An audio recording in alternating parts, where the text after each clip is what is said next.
very honored to be here. We're going to be covering it. It's a summit that's going to take place for the next 4 days.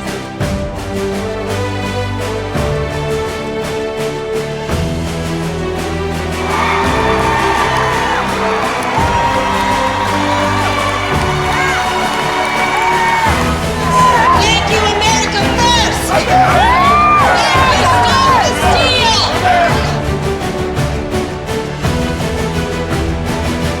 With my sister Elizabeth Etchinson, we are at the turning point.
Shlama, shalom, and salam to one and all. I'm so happy to be with you once again.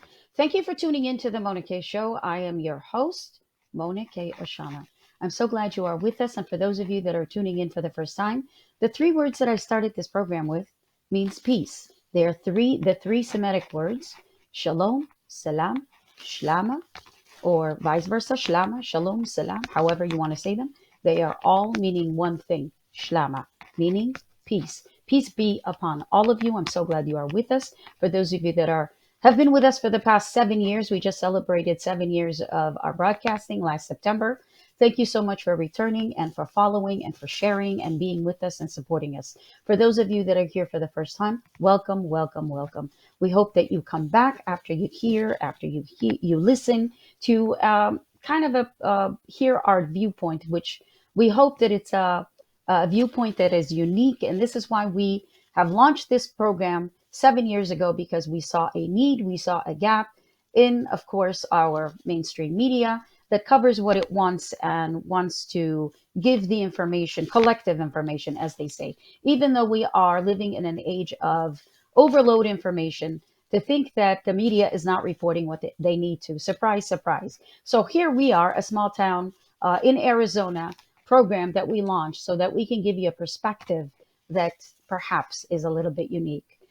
Before we begin with our very important subject today, which is an update on the border crisis, as many of you know, we live in Arizona, and of course, Arizona being a border state. With us is a very dear, respected person here in Arizona, and I think across the country, which we will give a proper introduction in a few minutes. But before we do that, I would like to pay homage to the Assyrian American community in Arizona and globally.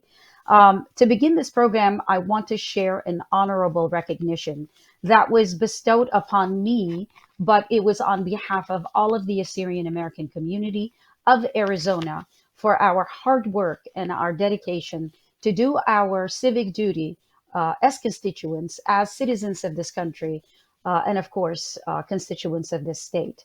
While speaking at the Greater Phoenix Republican Women a few days ago, I would say maybe about a week ago, it was their monthly board meeting. I was surprised by none other than one of my other favorite people, because our guest today is one of my favorite people, but who surprised me at the event at the Embassy Suites, that I was asked, and it was such an honor for me and a privilege to speak to great patriots, the Greater American Women, Republican Women.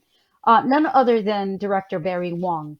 He is the former executive director of the governor's office of equal opportunity of the great state of Arizona, who presented me, again, on behalf of the Assyrian community, with an official governor's recognition for my leadership role within the Assyrian American community in Arizona during the last 8 years of course, Governor Ducey's administration. It is a humbling experience, to say the least, to be recognized by the governor, of course, Governor Doug Ducey, who termed out, and of course, he's no longer our governor. It is utmost respect for us. Thank you, Governor Doug Ducey, for your recognition, and to Director Wong for your kind words. Director Wong has always partnered with us and seen our struggle, seen our, heard us, seen us, and has always been there for us. Thank you both for your service to our great state of Arizona, and may God bless you always. And we will never forget, of course, Governor Ducey included us as Assyrians of Arizona in the census, which up until now, the Assyrians were really not counted for anything, not even in our homeland were we even respected or valued. We were not treated as any kind of citizen. So for us to have a representation of the Assyrian community here in Arizona, it was a great honor to serve as that representative. And of course, he also presented us with a commendation or recognition of the Assyrian New Year, April 1st, that made it possible. Of course, it was Director Wong that made it possible. And this recognition, in part, is due to our great guest that is here with us today, for giving the Assyrian American his blessing at the time as the chairman of the Arizona Republican Party. On our first platform, he gave us our first platform as American Assyrians, and we called it at that time the American Assyrian Republican Coalition of Arizona. So the Assyrian community of Arizona owes you, Chairman Jonathan Lyons, who's our guest today, a great gratitude for your encouragement and partnership in believing in a community that otherwise has been forgotten. So I want to thank you all for recognizing the untapped potential and an abandoned community, a forgotten nation for the most part. I don't think any time in history has the Assyrian name been mentioned more than it has in the last few years. And of course, having the honor to serve as one of the co-chairmen of the Assyrians for Trump coalition, which became a national coalition, of course, to be honored to be one of those very few that was able to work and to be recognized like that. So I'd like to thank all of the people that I mentioned, and I want to thank the Assyrian community for your hard work. And I know that Fred just showed, if you can put that up once again, that recognition. That again is for all of us. It's not just for one of us. It has my name on it. That is because the Assyrian American community here in Arizona and other places entrusted us with this commitment, with this service, to serve honorably for the Assyrian community, to be not only recognized, but to be heard and seen as we gained our liberties, our human rights and liberties, and we found our voice and we found our activism here in America. So thank you all for that. That was a great honor. Uh, just to kind of mention this, of course, for those of you that are listening across the globe, this will go down in history, in Arizona history, for all Assyrians, but mostly for the hard work of the Arizona Assyrians. So once again, thank you very much. I want to introduce officially and properly the man that I truly admire and I've learned to just watch and stand in awe.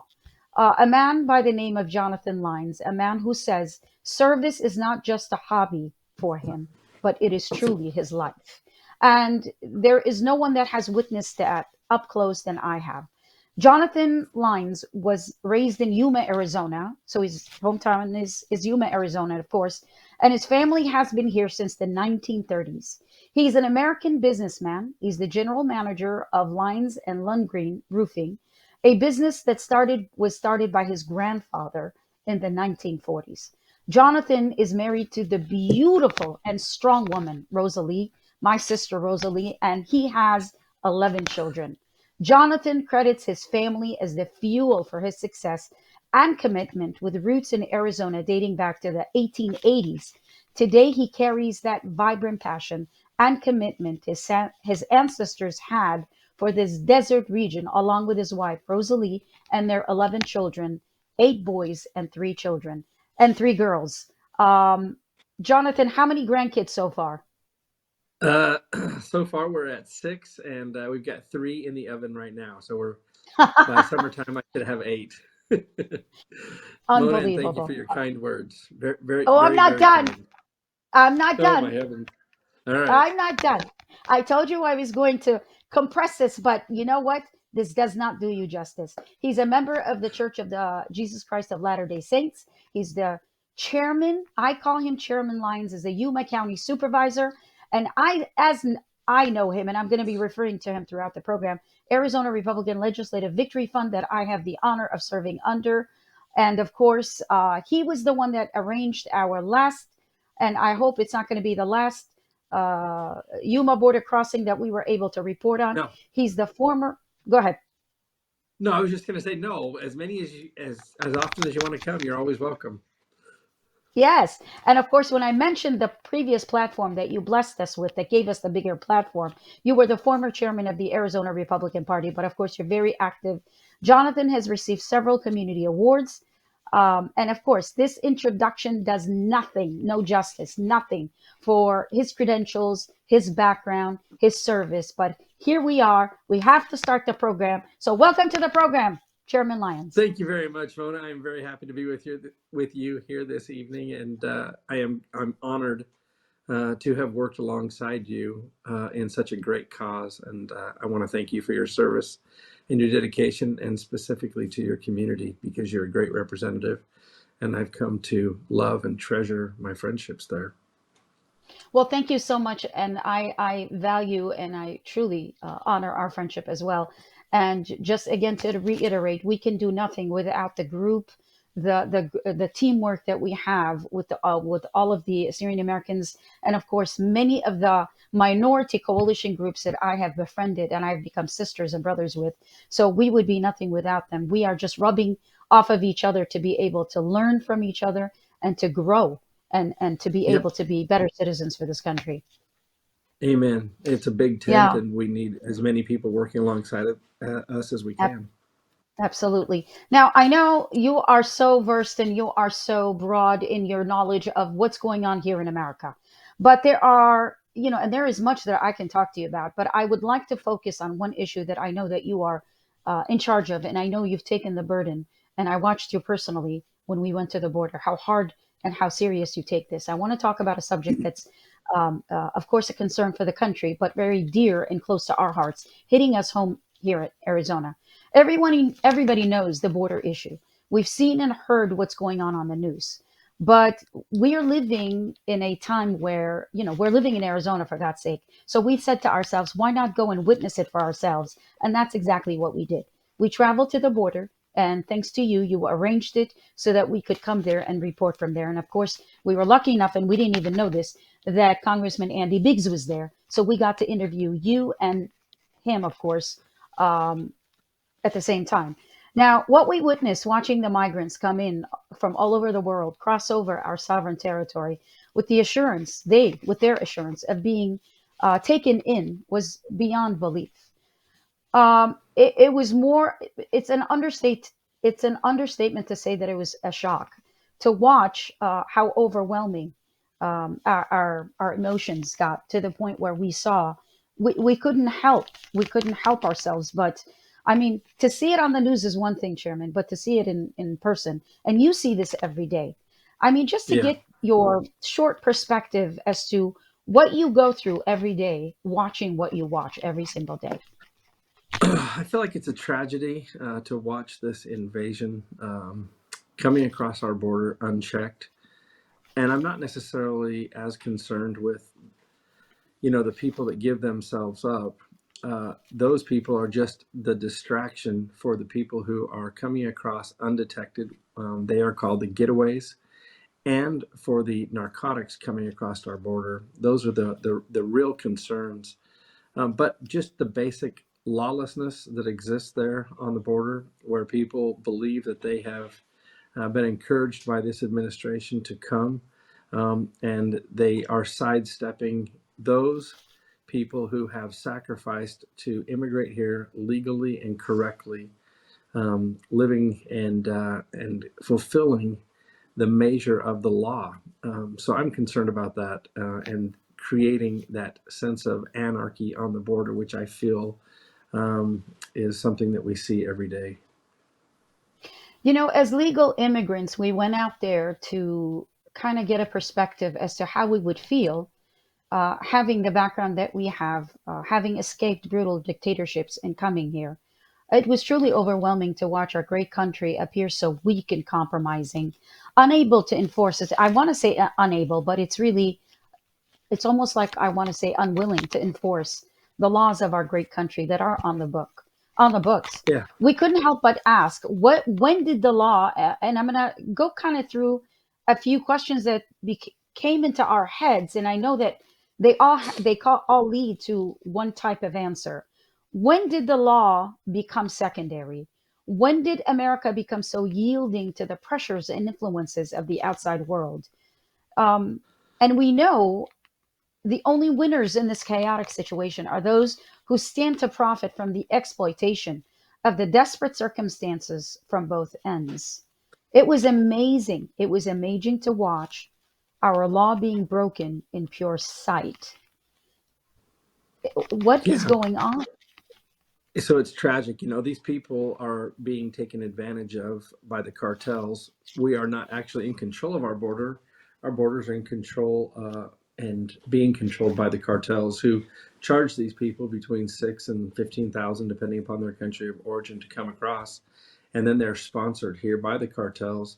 The tragedy, Mona, is that they never are able to rise above the control of the cartels, and we've seen that throughout some of the larger cities in the United States. It's reported that in the LA basin, for example, up to 75% of the manual labor is undocumented. That's a serious problem, because those people never really exist.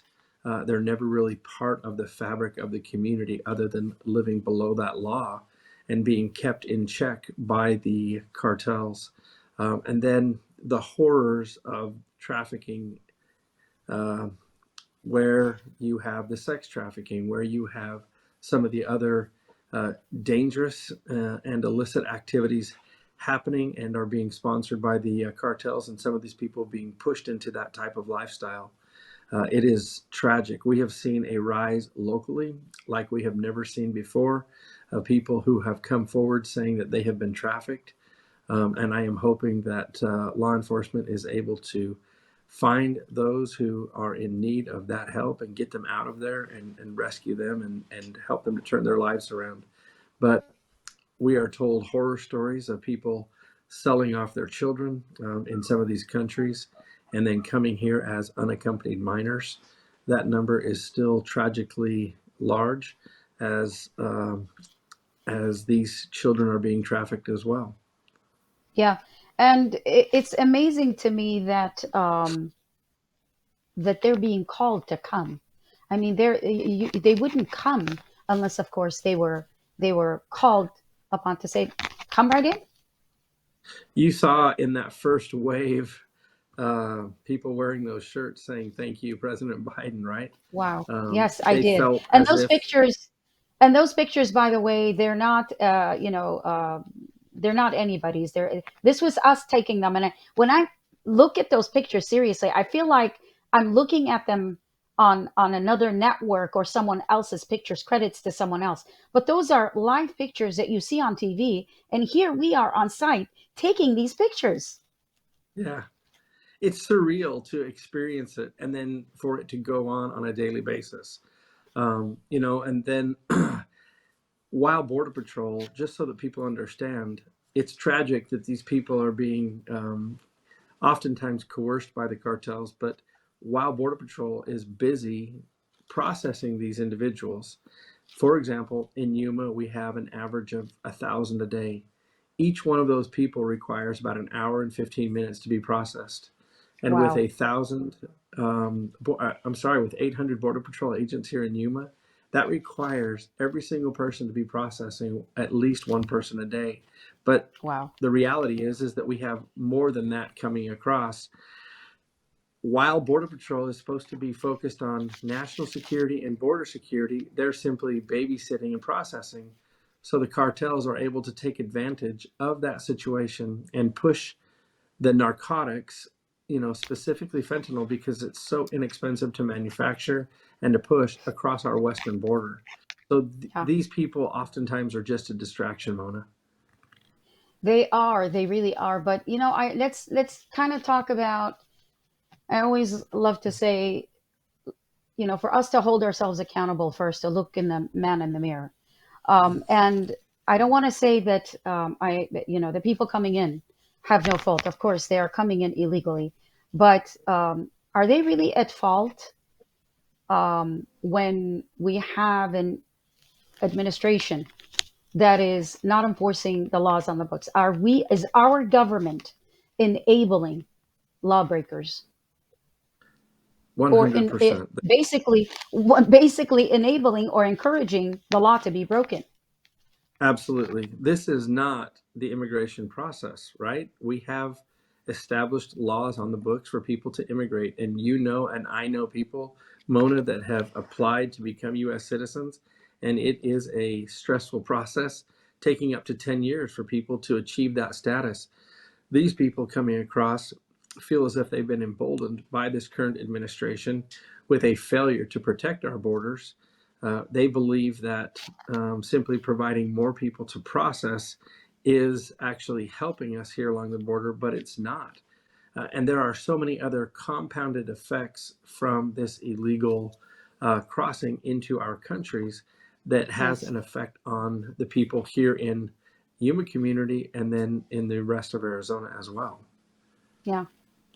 Well, Chairman, my mother risked her life to get us all out, and there was 8 of us. And I know that people that have followed our program or know me personally, they're so sick and tired of me telling this story. But I won't stop until every ear has heard. My mother did risk her life. God rest her soul. She's in heaven. We came to the land of the free and the brave. We came to realize our dream of living in a secure country, a country of laws. I'm speaking out today because our visit to the border of Yuma was shocking, to say the least. We did it legally. We came to this country legally, despite the difficulties we met on the way. So the law, the immigration law, does work. We are proof that not only did we come in legally, but as a result, we are law abiding, tax paying patriots of this country. And I want to ask, why is there a double standard of immigration law? One for the legal immigrant, because the book would be thrown at me if I was to commit a crime, and one for the illegals that, as you say, they're processed, they're released. And as from what I understand, they are released within 48 hours. And then in most cases, they never return. So the law, not only are they breaking it coming in, but they continue to break it by staying in the country. And I do want to say this. As an immigrant, no one has more compassion for immigrants as I do. Now, immigration, or I should say illegal immigration, has it as its exception. I know when you're escaping hardship, it is sometimes hard to come in legally, and I understand that. I understand every facet of immigration. But in this case, how is it fair for those of us that escaped hardship to come into this country being forced to, not forced, but I mean being basically mandated to follow the immigration law, and for those to come in? I mean, how I want the administration to hear this. I want the administration and the world to hear this perspective, not because I'm trying to be unfair. I want them to hear an Right. immigrant speaking out to say, I don't want those same people that I escaped, I left back. We escaped. My mother risked her life and our life. And I don't want to go on a tantrum here, but it really is mind-boggling to think that those same people that we escaped from, our enemies, the people that were hurting us, could come through that same system. Yeah. Well, there's a lot of immigrants in our community who have come here legally, and they share the same sentiments that you have just shared with me. They're frustrated, they're concerned. They took the time to do it right, and they see these people just skirting the immigration system by crossing illegally, and they want someone held accountable. It's a very stressful and costly process to immigrate legally, to make sure that you are set up. Our challenge here in Yuma also, Mona, is that, or in Arizona or in other places, there really isn't a system set up to receive 30 to 50,000 people a month. Where do you send them? What do they do? Are they able to work? There are so many questions. and it Yeah. feels and seems as if they receive preferential treatment over the people who are here. Yeah. And I know that there has been an escalation in the crisis there at the border, and our prayers truly go out to you, and for God to give you strength to be able to handle this job. But I know there's no one else that is more fitting and more capable of handling than you are. I know you've been making rounds on the media, and the other day, for some reason, I wasn't feeling well. I was up at 3 in the morning, and I saw you on Fox and Friends first, which means you Yeah. were there before Fox and Friends, and I texted you, and I couldn't believe that there you are. And I said to you, and I want to repeat what I said to you, which I mean, you do more before 3 in the morning, which is before anyone else gets up, than probably the whole day of work for a regular work schedule. So we want to thank you as Americans for all that you do. And I know it's not Thank you, just Mona. Arizonans, but all of America, really, because as being a border state, there's nobody more qualified to be at that post than you are, sir. So thank you very Thank, much for that. thank you very much. One of those And I don't media, mind. media, go ahead. No, I was just going to say I don't mind the long days. Today was one of those. I was up at 4 today, and yeah, still going. Yeah, I know.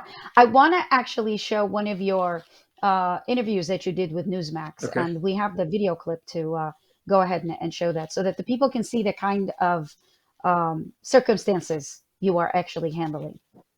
Okay.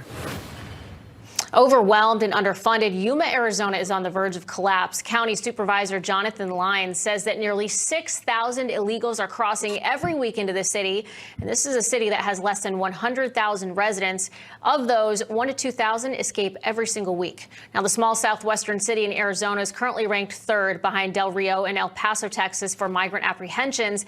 And as daunting as those numbers are, the strain on the city's limited resources has made the situation so dire that Lyons is calling on Biden to come and see it for himself. Yuma County Supervisor Jonathan Lyons joins me now. Jonathan, thanks so much for being with us tonight. You know, we're reading the headlines here, and it's talking about Yuma really being at a breaking point. And, you know, those of us at home, we can watch on video, you know, these migrants coming through and how it appears. But give us your perspective from the ground on what's leading to Yuma being at that breaking point, how this is affecting you all and the citizens there. You know, we're a small rural community. We're agricultural and military based. We're directly on the southwest border where we confront Baja California and Sonora, and that's where the two major traffic areas converge. We have a singular hospital, and because of the surge since Biden took office, we have seen, especially in December, numbers like we've never seen before. It is difficult for people to get access to the hospital. We've declared a health emergency because of the COVID numbers, because of RSV, and because of the influenza. And I have had calls on a weekly basis from people who say, I can't get access to basic services here in Yuma, in our hospital, and they're having to travel to San Diego or to Phoenix in order to deliver their children or to see other doctors. Our first responders are seriously overwhelmed by the number of calls that they receive directly from the border, as well as our agricultural base. We produce 93% of North America's leafy green vegetables, and we have had people enter into the fields, which require additional steps from the ag harvesting companies to go in, determine what has happened and what needs to be done to mitigate the challenges around food security. And now we have started to see an uptick in thefts along the border, primarily with following the footprints, materials, and other resources from our agricultural base going back to Mexico. So yeah, it's a challenge, and the Biden administration decided to sue Governor Ducey to remove the containers, the impediments that were keeping people from coming across into these more populated areas. But he's just Let me pause you there, Jonathan. I think people, you don't realize, and I've seen it firsthand, it's pretty shocking if we can put up those photos, or the video of the wall, the gaps in the wall that you have down there, because some might wonder, okay, we talk about Texas a lot, but you have a number of these gaps in the border wall that, they're not very far apart, wouldn't be too hard to fill in. As you mentioned, there were the shipping containers that your former Governor Ducey was putting into place. The Biden administration sued over that and halted that construction. I mean, what kind of a difference would it make if you were able to have barriers put up there to block some of that flow? First and foremost, it was creating a situation where Border Patrol was able to take the limited resources that they have and deploy them in areas where it made a difference. Now they've got these gaps that are open, but what makes it even worse, the fact that they sued Governor Ducey after Secretary Mayorkas promised the mayor and myself in a very public way that 9 of the 11 gaps here in Yuma would be filled. We are almost 1 year since we had that meeting, and nothing has happened other than they have sued Governor Ducey for doing the job that they're supposed to be doing. It shouldn't be a state's responsibility or a county's responsibility, and yet it's been left to local law enforcement, working in conjunction with state and the feds to try to fend off some of these people. And while we have this surge of people coming across, the cartels take advantage of that, and they push more narcotics across our border. So you see the poisoning of fentanyl continue to rise nationwide. Every community is a border community now with this administration and with the cartels in direct control of our borders. Jonathan, I know you recently had a bipartisan group of lawmakers visit Yuma. Senator Sinema, Cornyn led several others. Do you feel like any of these lawmakers, any elected officials who have come to Yuma have actually seen the reality of what's going on there? Or is it similar to what we saw when President Biden went to El Paso and they witnessed that sanitized version of the city without actually getting to see the real issues? Unfortunately, what they saw was a sanitized version of our border. Magically, all of the contamination from the prescription medications were suddenly picked up. All of this discarded clothing that people have changed out of after they crossed the river was cleaned up. And we saw about 2 weeks, the numbers actually dip because there was a rise in the release of Colorado River water through the Morelos Dam. So the whole thing was staged. That's what I shared with Senator Kelly and Senator Sinema, that they actually didn't get to see. Wow. Senator Kelly called me or texted me on Saturday night, and I invited him to come back so that he could see it unsanitized. Well, Jonathan, I hope he does that. I've been down to the border with Congressman Andy Biggs and saw the real deal myself as well. It's so important for people to see that unfiltered version of what's happening. Jonathan Lyons, appreciate you speaking out and taking time to be with us this evening. We wish you the best. Thank you. So President Biden didn't get to see those T-shirts that said thank you, President Biden? I don't think that he saw those. I don't think that he saw anybody. It makes me wonder, are they sheltering the president, or is the president so unaware that I don't understand? Why was it staged? The president should see what's going on. Without exception, Mona, I would say that every single visit that is announced is staged. So I've had the opportunity to have lots of different federal representatives come to the border from all over the great United States, sitting governors, people running for governor. And if they announce that they are coming, magically the border is sanitized and they don't necessarily get to see it. Congressman Biggs likes to come unannounced, so that he can actually see what's happening on the ground. My Congressman Paul Gosar likes to do the exact same thing, show up unannounced so that they can see an unscripted version of the border, life as it really happens as people are walking across. Has Senator Kelly responded to you? Yeah, we've spoken. To come back? And he said that he'll come back, and he was going to follow up with Secretary Mayorkas. They were supposed to be out last week installing their new barrier. I actually spoke to the contractor and asked him some questions, but unfortunately he had an NDA, wasn't able to share much, but he told me that they would be working soon. So I am holding my breath, waiting for that to happen. You know, after we came back and I had that experience, of course, with me was members of the coalition, Nadia Kashaba, Havana, and I'm sorry, his name is so difficult for me to say, and I don't recall how to say his name right now, but he was a military veteran, so we are so proud to have him with us. But after having that experience, after coming back, I actually wrote a letter to Senator Sinema, and I asked if it was possible she join us or come to the border, that I would have the opportunity to give her my viewpoint as a legal immigrant. And I'm so happy to hear that she went, but I wish I was there, because I actually sent her an official letter. So if she's to see this, I'm going to send her this program. I'd love to go to the border again with you, ma'am. So, Senator, if you'd like to go back there, please. I mean, I'd love to get to have you meet some of the immigrants that came to this country, escaping other countries legally, and to show you that it is possible. It is possible, and it should be enforced. So, I mean, just to kind of put that out there. But to go back to what we were saying, Chairman, securing the border of any sovereign country, let alone America, where everybody is kind of, I mean, jumping over hoops to come to America. It should not meet with contention. I don't understand this division. We should all be on the same page, you would think. This is not an issue. This is not a Jonathan Lyons issue. This is not a Mona Oshana issue. This is a country. This is an America issue.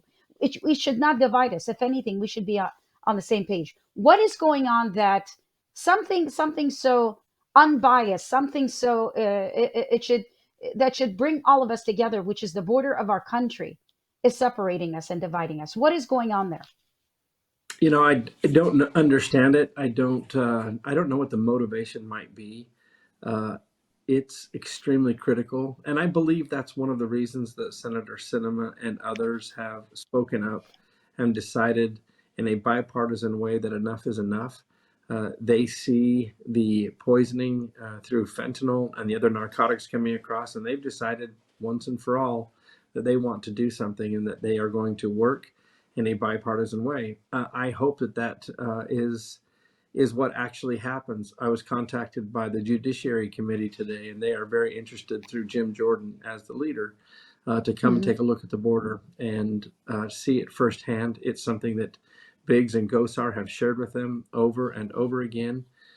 So I will be helping them and facilitating that so that they can actually see firsthand. But it takes more than one party. It takes everybody recognizing that we have Yeah. laws on the books. They need to be upheld, and that we need to return to a lawful existence. You see a lot of these people coming across, and it's been highlighted this week, specifically in New York. Some people who came across in illegally, going in and stealing, $12,000 out of a store. There are lots of stories like that. And people who don't have respect for law in the first place are not all of a sudden going to wake up one day and say, okay, now I need to keep the law because I'm here. They keep living a lawless life. I know that there are many of them that are very good, but those that have come across with nefarious purposes, Mona, less than 40% of the people coming through Yuma are seeking asylum. And I thought that was a really interesting number. Hmm. Less than 40% are seeking asylum, and 90% or more actually have the means, meaning money, to be able to take care of themselves to get somewhere else. I spoke to a guy from the Republic of Georgia and asked him why he decided. He says, well, I saw what they were doing, and Biden basically acknowledging that they weren't going to build any more wall. And in the Republic of Georgia, as a banker, he decided to sell everything and simply come. He wasn't living under difficult circumstances. He was working as a banker. He said he was making good money, but he said, I thought it was my chance to come to America. So evidently, we still are the greatest country on the planet, right? And that we still have a Yeah. lot to offer. But it's critical that we go back to being a nation of laws, and that we uphold those laws, Yeah. and that we Despite teach the people coming here.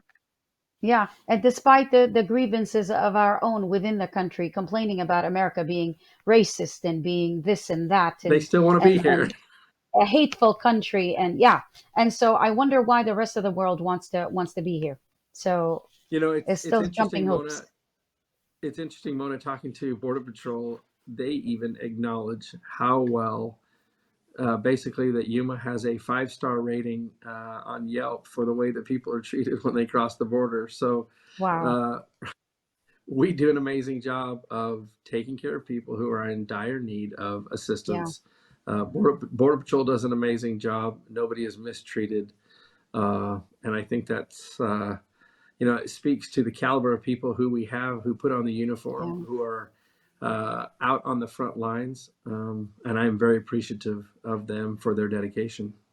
Yeah, and I know that I heard you on Fox and Friends First saying that the healthcare resources are getting to a point where they're overwhelmed, and the locals are not even able to get healthcare because of the need for the overwhelming need of the uh, illegal migrants. I mean, we can't call them anything else Yeah. but.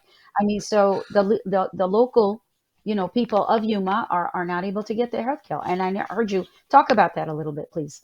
Yeah, I've had a lot of people call me saying, "Hey, I can't get into the hospital. We're going to go to Phoenix or we're going to go to San Diego to deliver our baby." And Wow. that was due to the fact that we had so many people coming across who were actually in labor as they were coming across that had to be taken directly to the hospital. And in Arizona, regardless of who they are, they cannot be discharged without a baby seat and know how to use that baby seat. So I had to call and get some baby seats, and they were able to round up about 300 of those seats for us. But the hospital was bearing that cost because they're not allowed to discharge. So it ran the gamut of every type of medical need, and people who were coming here who needed a heart transplant, a kidney transplant. Dialysis seems to be in great demand. And then people actually going into some type of an episode or having some type of an episode as they were coming across the border.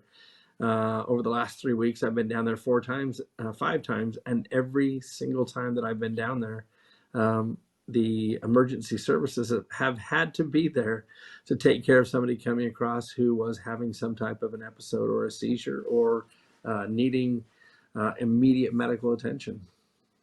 And the Border Patrol agents, God help them. I mean, when I was out there, I didn't want to 100. get close. Yeah. They were so busy. But I mean, you see them Yeah. day in and day out. How overwhelmed are they? They're 100% overwhelmed. This has been going on since Biden took office, just after uh, the swearing in ceremony. We started to see an uptick. We went from 30, 40, 50, 60 a day to, 200 to 300 and then 500. And then we were at 1,000. And that first Thanksgiving, Christmas, we were over 2,000 people a day. And they're in the processing center for Border Patrol. They had a 300% overcapacity. Um, yeah, they were 300% overcapacity with bodies in that for almost 3 weeks. And then the Wow. administration said that they needed to process people faster and get them out. But I didn't want them to process people faster. I wanted them to do their due diligence to make sure. And it's interesting how many people they were able to uh, find who had committed heinous crimes, sex crimes against children, murder, rape, you name it. Through that process, they were able to weed them out and either return them to their country or incarcerate them. So I'm very grateful for those men and women that do that on a daily basis. I've met God with bless them. many.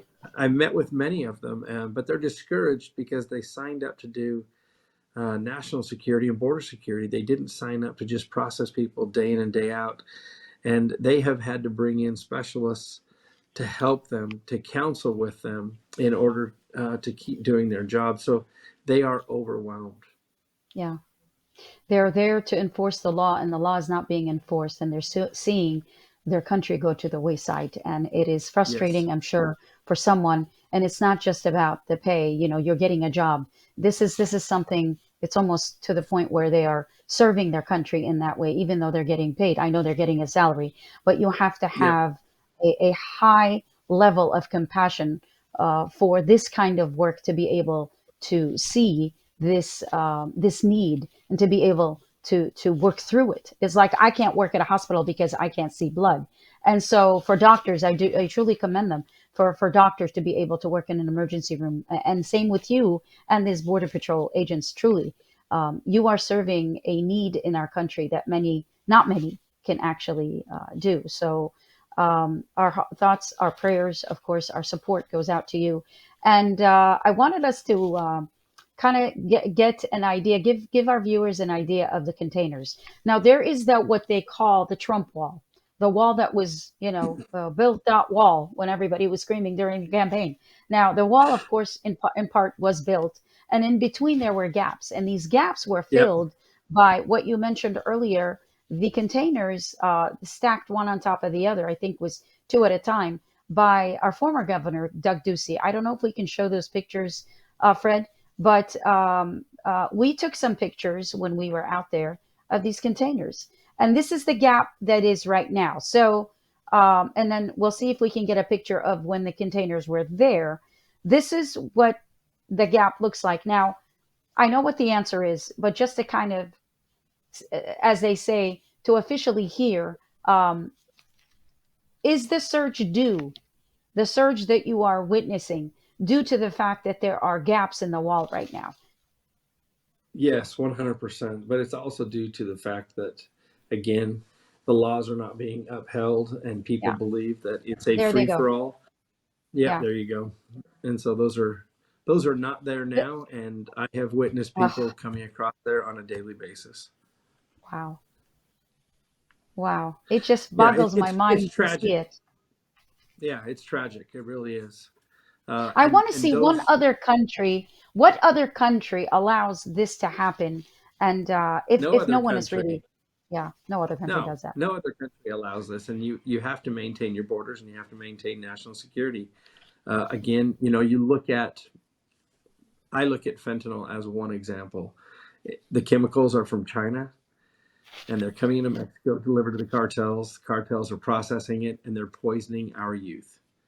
Uh, and Ah, on top of that, you have thousands of people coming across. So not only is it an invasion, but they are targeting our children through that poison of fentanyl, and they are destroying a generation.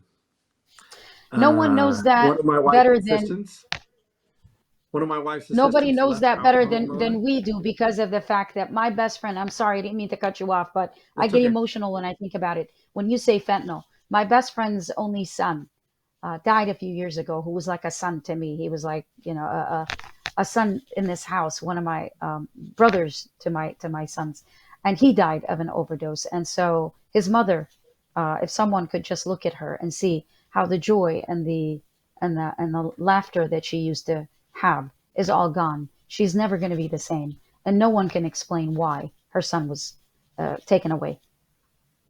Yeah, we've had several people near and dear to us. One of my wife's coworkers left my home, walked in with her 8 and 5-year-old to find her 18-year-old overdosing on fentanyl, Oh, and he succumbed to that, 2 days later. So I've seen firsthand the effects and how it destroys these kids, and how it destroys families. It's a $5 pill, and they take it sometimes like Russian roulette, Mona. Um, and it's tragic. It really is. and a few days ago, I was watching the news. There was a lady that came on that has a billboard that said, "Please help my son," to President Biden. "Please help my son like you helping your son, Hunter." And her son wants to get off but can't. And he's on the street and he's homeless right now. And she would, of course, Yeah. give an eye and an arm for her son, but she's unable to help him, just like my best friend wasn't able to help her son, regardless of what she did. But it is, the fact that the flow of this deadly drug that we've never seen before in our life, how addictive it is, and how people are psychologically unable to wean off of it. And it's destroying a whole generation, like you said. Yes. Yep. I am. And it's I'm amazing. disgusted, and I'm tired of it. Okay. Um, Last words, Chairman Lyons. You don't know how appreciative I am you are here, but I don't know if the administration is going to hear or see this program, but to the rest of the country and for those that are hearing, what message would you have? I mean, they don't live in Arizona, they live in other parts of the country. What would you say to them to um, a call of in action, a call to action to the rest of Americans that are listening to say, what can we do to help? I would have them. I would have them realize first and foremost that every city or every state is a border state or a border city, and that the problems that we see here in Yuma, Arizona, or in the state of Arizona are coming soon to a neighborhood near you. I have had governors from other states, I've had senators and congressmen tell me that the fentanyl coming across our border is being directly delivered to their neighborhoods, and they're sick and tired of it.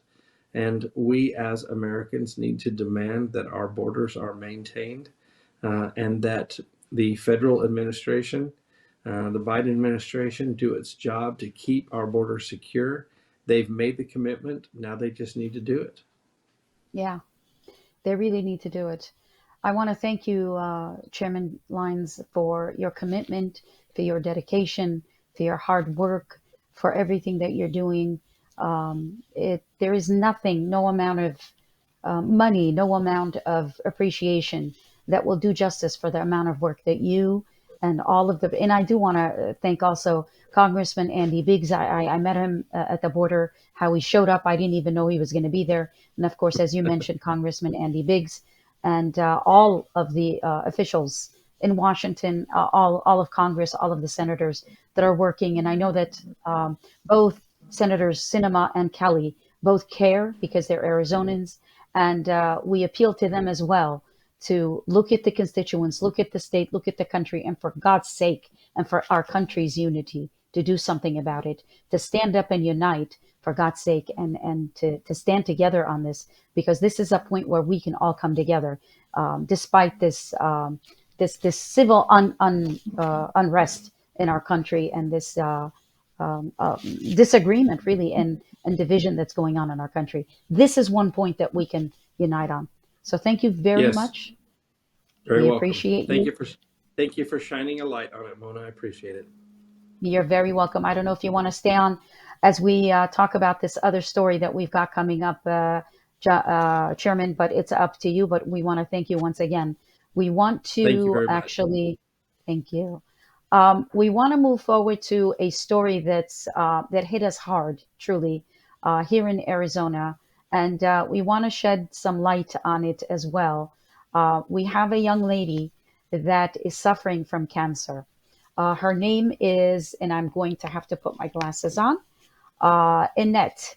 Annette is doing chemo, or she had done chemo, and I think Yvette Ablachad is the one that is doing this this fundraiser, this GoFundMe, and they have reached their goal. But because there is an overwhelming request that people continue to donate, I wanted to feature Annette Ablachet, who is suffering from cancer, and she has been doing the traditional chemotherapy, but continuing the chemotherapy is going to be at a risk of losing her life.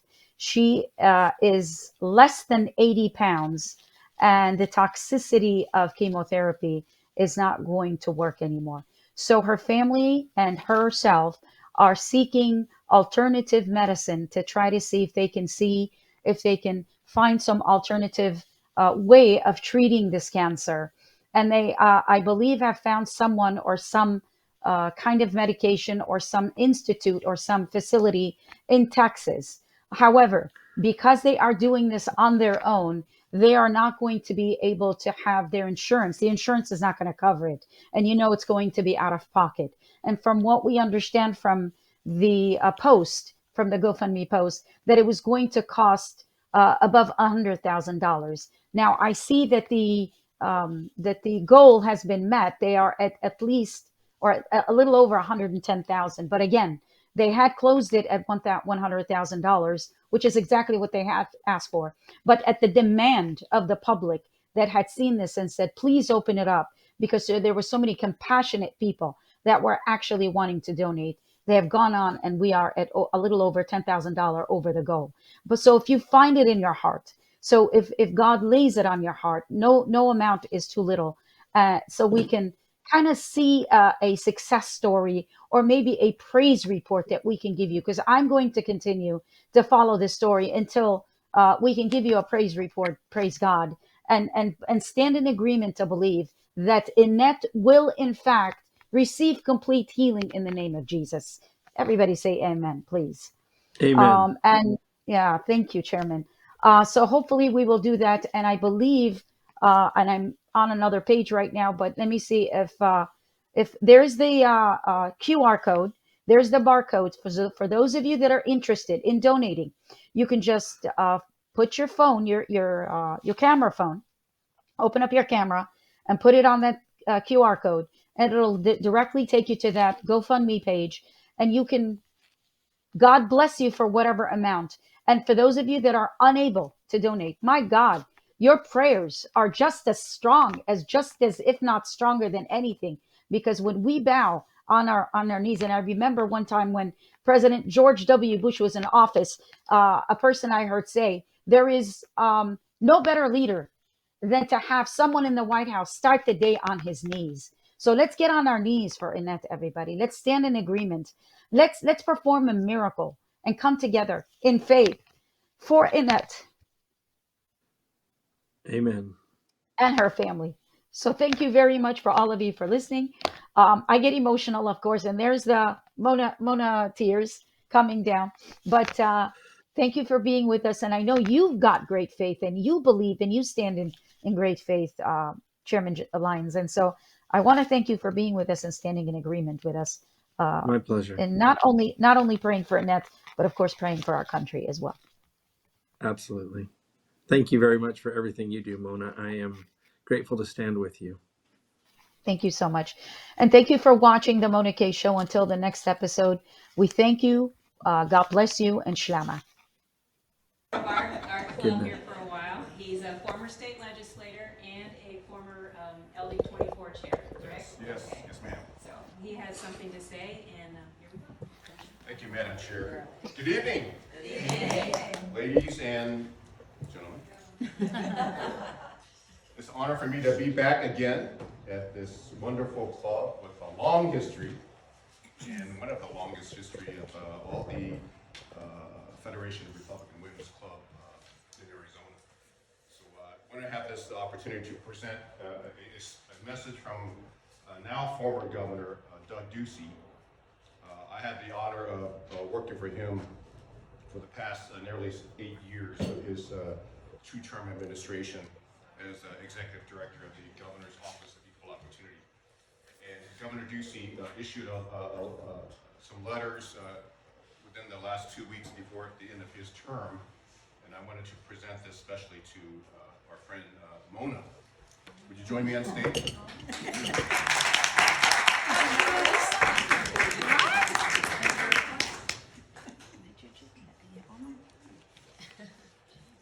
Allow me to read this letter from Governor Doug Ducey.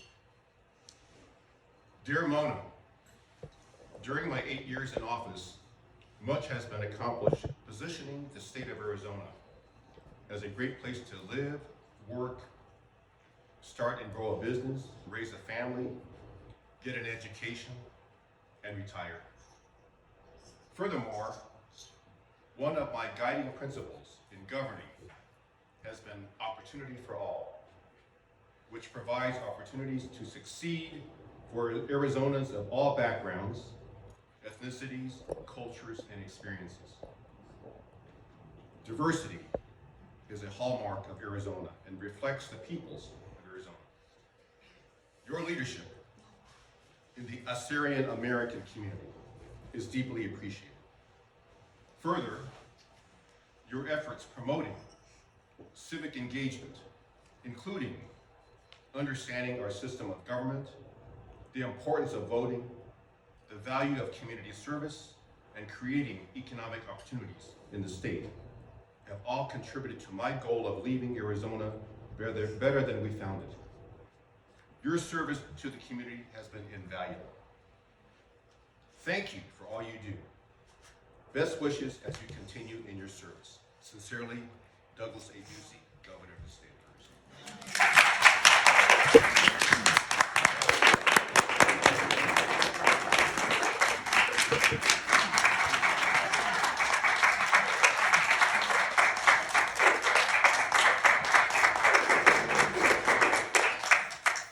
I'd like to have the EC come up and we'll get a picture with Barry and Mona. And if Mona's husband would like to join us also, I think that would be nice. I had the opportunity to attend a number of events invited by Mona in the Assyrian American community, and I can attest personally how hard she works as a patriot, as an American, as an Arizonan, espousing the values that Governor Ducey just described. Thank you for doing it here. Yeah. You want to stand by your one? Yeah. Yeah, you stand by your one. Anybody know how to work this? I can, just that white button. Okay, Yeah. there you go.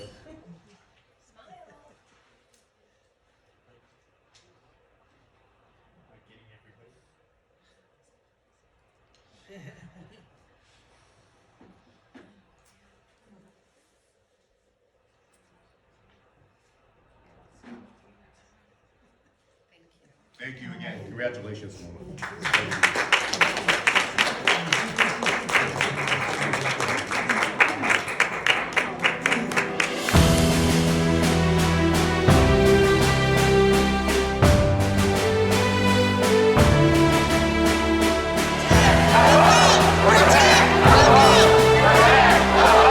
America Fest. So we are very honored to be here. We're going to be covering it. It's a summit that's going to take place for the next 4 days.